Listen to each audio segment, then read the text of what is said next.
नमस्कार, एकमत live news मराठीवरती आपले सहर्ष स्वागत आहे।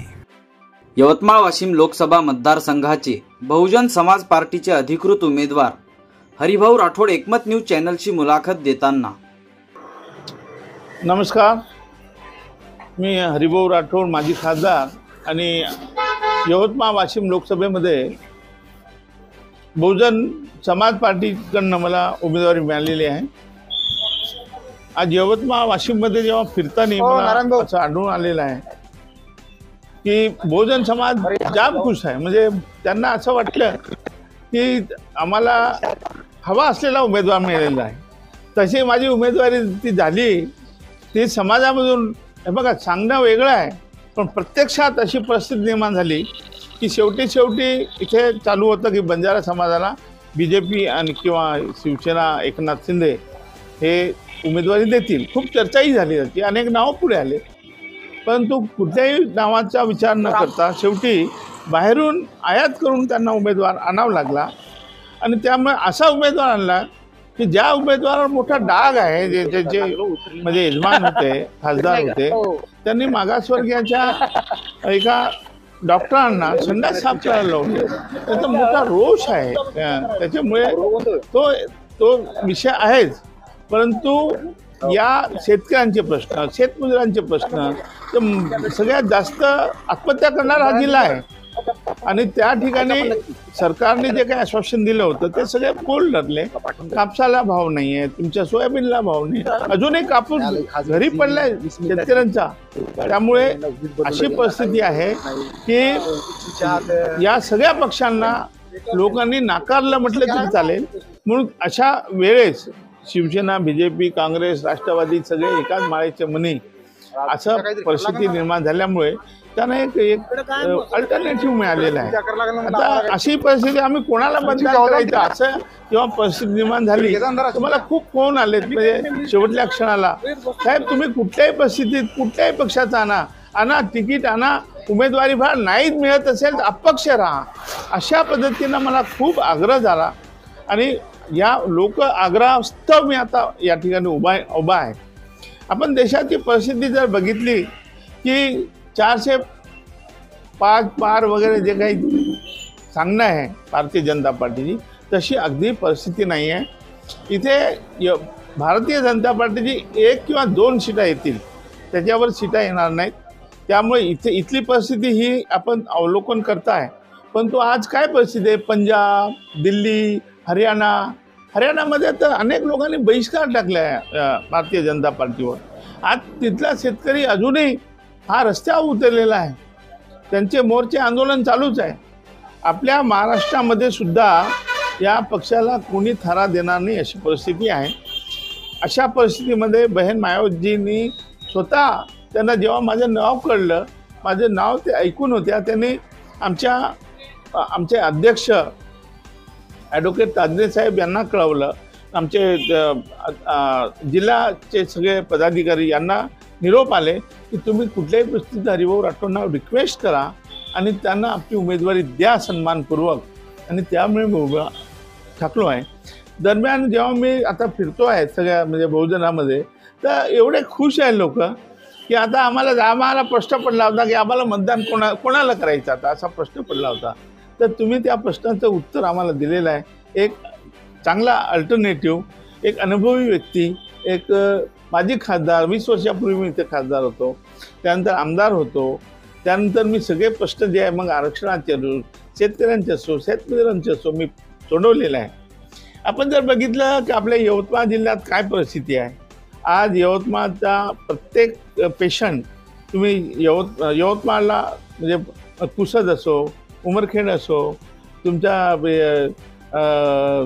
दिग्रस होतो, दारवा असो, या सगळीकडून पेशंट आपल्या यवतमाळला तुम्ही रेफर करताय आणि त्या ठिकाणी त्या पेशंटला ठेवायला बेड मिळत नाही अशी परिस्थिती आहे। आपल्या जिल्ह्याची मागणी होती, अजून जिल्ह्याच्या मागणीचा कुठे थारा नाही, कुठे त्याचं काही झालेलं नाही आहे। असे अनेक प्रश्न आहे। प्रश्न रेल्वे निश्चितच, खरं म्हणजे रेल्वे तर मी आणलेली आहे, रेल्वे आणणारच मी आहे, त्याचं सर्वेच मी करायला सांगितलं आहे।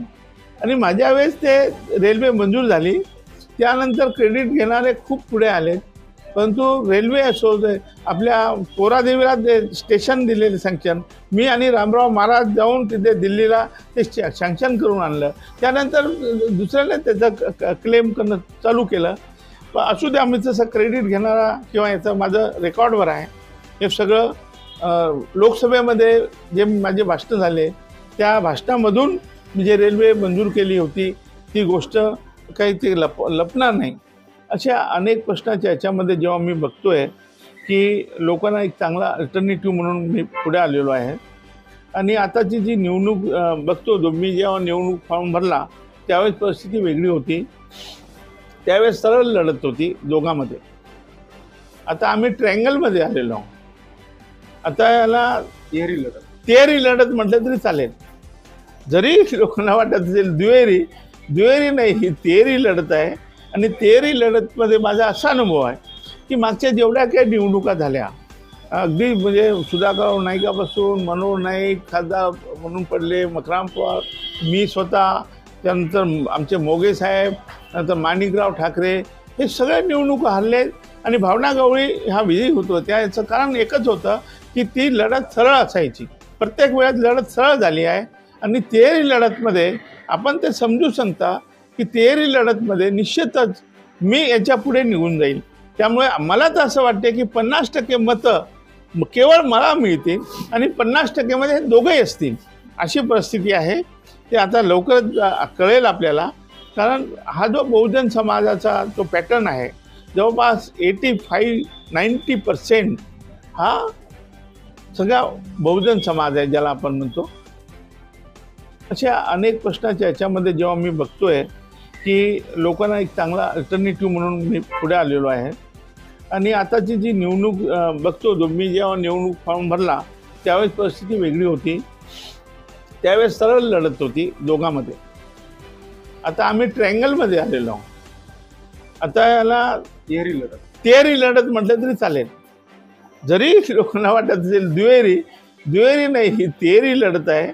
आणि तिहेरी लढतमध्ये माझा असा अनुभव आहे की मागच्या जेवढ्या काही निवडणुका झाल्या, अगदी म्हणजे सुधाकर नाईकापासून मनोहर नाईक खासदार म्हणून पडले, मकराम पवार, मी स्वतः, त्यानंतर आमचे मोगे साहेब, नंतर माणिकराव ठाकरे, हे सगळे निवडणुका हरले. आणि भावना गवळी हा विजयी होतो. त्याचं कारण एकच होतं की ती लढत सरळ असायची. प्रत्येक वेळेस लढत सरळ झाली आहे. आणि तिहेरी लढतमध्ये आपण ते समजू शकता की तिहेरी लढतमध्ये निश्चितच मी याच्या पुढे निघून जाईल. त्यामुळे मला तर असं वाटते की 50% मतं केवळ मला मिळतील आणि 50%मध्ये दोघंही असतील, अशी परिस्थिती आहे. ते आता लवकरच कळेल आपल्याला. कारण हा जो बहुजन समाजाचा जो पॅटर्न आहे, जवळपास 85-90% हा सगळा बहुजन समाज आहे ज्याला आपण म्हणतो. हा फॅक्टर इथे चालणार आहे, जोरात चालणार आहे.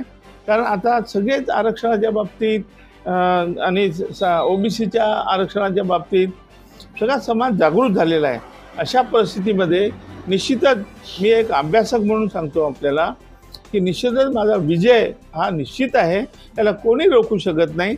आणि जर समाजाला, बहुजन समाजाला एक सक्षम उमेदवार मिळालेला आहे. दुसरं असं आहे की देशामध्ये काय परिस्थिती आहे, आपण ते 405 पार वगैरे काही होणार नाही.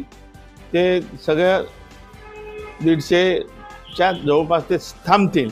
आणि मग इंडिया आघाडी आहे, आणखी काही आघाड्या पुढे येतील. आणि त्यावेळेस या सगळ्या आघाड्यांना चेहरा लागेल की पंतप्रधानाचा चेहरा कोण. तर त्यावेळेस एकच चेहरा येईल पुढे, तो आहे बहन मायावतीजीचा चेहरा, की ज्या पंतप्रधान होऊ शकतात. तर त्यामुळे हे एक मोठा अल्टरनेटिव्ह आपल्याला मिळणार आहे की ज्याच्यामुळे खऱ्या अर्थाने ज्यांनी सोशल इंजिनिअरिंग केलं, ज्यांनी या देशामध्ये परिवर्तनाची लाट आणली, ज्यांनी उत्तर प्रदेशमध्ये करून दाखवलं. आणि ज्यावेळेस तुम्ही जर उत्तर प्रदेश जाऊन बघितलं तर 250 वर्षापूर्वी इंग्रजांनी जे केलं नाही ते मायावतीजींनी 5 वर्षात केलेलं आहे.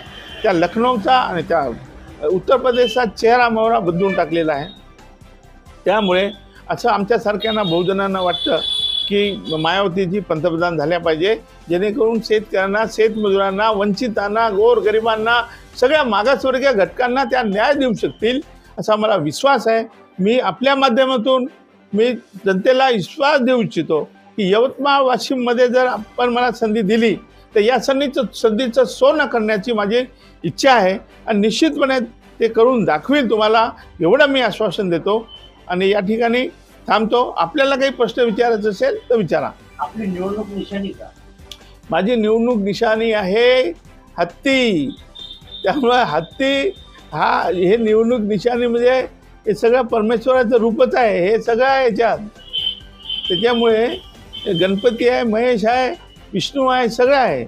त्यामुळे एक चांगली निशाणी आहे घेऊन आलेलो आहे। शक्यतोवर उमेदवारांना प्रश्न हा विचारला जात नाही, पण ईव्हीएम मशीन बद्दल आपलं काय मत आहे? नाही, ईव्हीएम मशीन वगैरे जे आहे ना, मला त्याच्यावर विश्वास नाही आहे काय। आणि जे सांगतात ना लोक, असं काही होणार नाही आहे। ईव्हीएम मशीन काम करणार नाही आहे, बहुजन समाज काम करणार आहे। आमचे जे मतदान आहे ते दिसणारच आहे आपल्याला।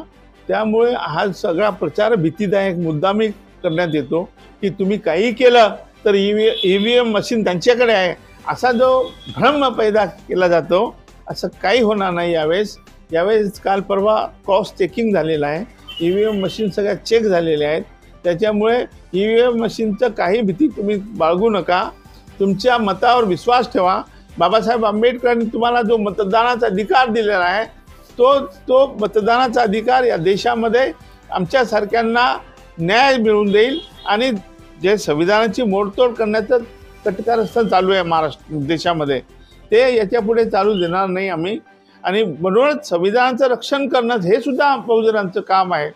याच्यासाठी सुद्धा आपण मतदान केलं पाहिजे, कारण केवळ या संविधानाच्या ज्या तरतुदी आहेत, ज्या संविधानिक संस्था आहे, त्यांच्यावर सुद्धा एक प्रकारची टाच लागलेली आहे। आणि हे निश्चितच आपल्या देशासाठी हे निश्चितच योग्य नाही आहे।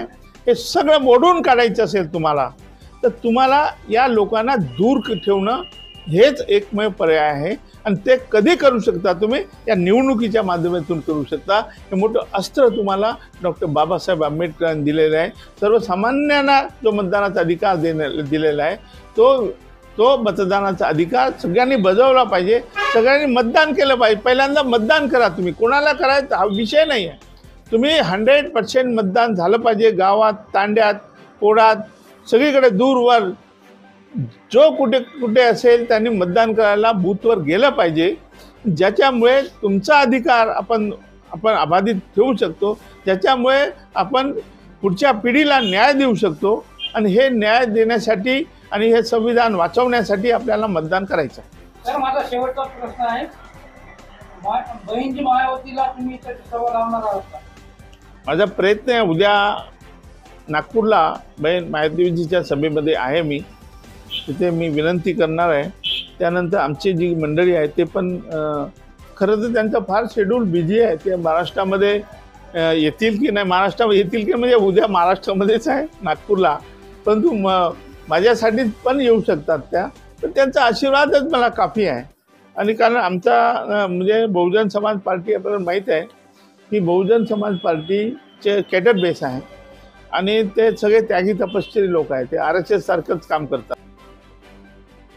बातमीला लाईक करा, कॉमेंट करा, शेअर करा व सर्वात आधी ताज्या घडामोडी बघण्यासाठी एकमत लाईव्ह मराठी न्यूज चॅनलला सबस्क्राईब करा।